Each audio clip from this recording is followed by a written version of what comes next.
Hapon na nga to na magkayayaan kami pumuntang palengke. Mag-go na nga ako para naman makapamalengke ako.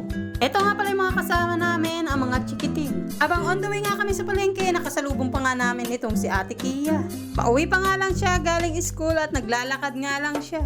Di naman kasi kalayuan yung eskwelahan sa amin. At marami nga rin siyang kasabay. Di nga lang yon, maganda pang exercise yung paglalakad.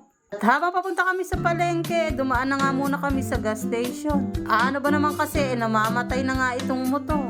Muntik-muntik ka na nga tumirik itong motor. Balak pa yatang pagtulakin kami. At nung makarating na nga kami sa palengke, eto nagpalamig na nga muna kami. Libre na nga muna kami yung buko ni Ate Jelly. At dahil dyan, nakatipid na naman yung kananay nyo. Di pa nga namin nauubos yung buko namin pumasok na nga kami dito sa loob ng supermarket. Bawal nga yon kaya iniwan muna namin. Sinakay ko na nga sa pushcart si Akiko para naman mapabilis ang aming pamimili. Kung mapapansin nyo nga, nagtuturo na nga to. Heto talaga yung mahirap mga kananay kapag may kasama nga tayong chikiting. Lagi tayong nasa point na turo mo, bibilin ko. Fast forward na nga mga kananay, nakauwi na nga kami. Ni-display ko na nga itong aking mga napamili. Di pa nga ganun karami ang aking napamili dahil wala na nga tayong budget. Inuna ko muna talaga yung mga wala dito sa tindahan. Pero madami pa talagang kulang. Nawala kasi sa alay yung puhunan na aking tindahan simula nung mag-Christmas at New Year. Ayun nga yung maling desisyon na aking nagawa, char. Pero ibabalik ko nga din yung puhunan ng aming tindahan mga kananay kapag pumili na nga itong aking pag-ibig. Sa ngayon kasi dito muna namin lahat kinukuha sa tindahan. Kaya laking thank you Lord namin nung simula nagbukas uli itong aming tindahan. Pero syempre kailangan din natin itong samahan ng sipag at tiyaga para talagang mag-grow pa. Good nga lang din itong may tindahan mga kananay pero wala naman trabaho na hindi pagod. At kung may pangarap nga tayo, kailangan nating magsumikap at magsipag.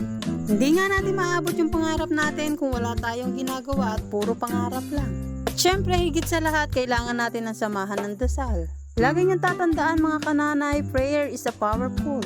Dahil sa kahit anong sitwasyon natin, kapag nagdasal ka, kayang-kayang baguhin ni Lord yan. Basta magtiwala lang tayo sa plano ni Lord.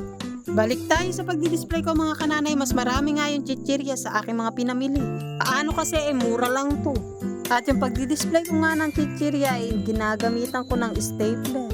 Di pa kasi ako nakakabili nung binubutasan lang at isasabit mo siya kaya medyo magastos pa nga dito sa bala ng stapler. Puro malaking chichirya nga lang na pamili ko dahil hindi na kinaya ng budget yung maliliit na chichirya. Patok pa naman yung maliliit na chichirya sa mga bata. Alam nyo naman kasi yung mga bata, mga kananay, piso hanggang 5 piso nga lang yung mga pera niyan. Danas ko kasi yan mga kananay nung bata ako at kapag may 20 ka nga, big time ka na. Pero sa panahon nga natin ngayon mga kananay, ang mahal na ng bilihin. Mapapasabi ka na lang nga sana, uy sana all mahal.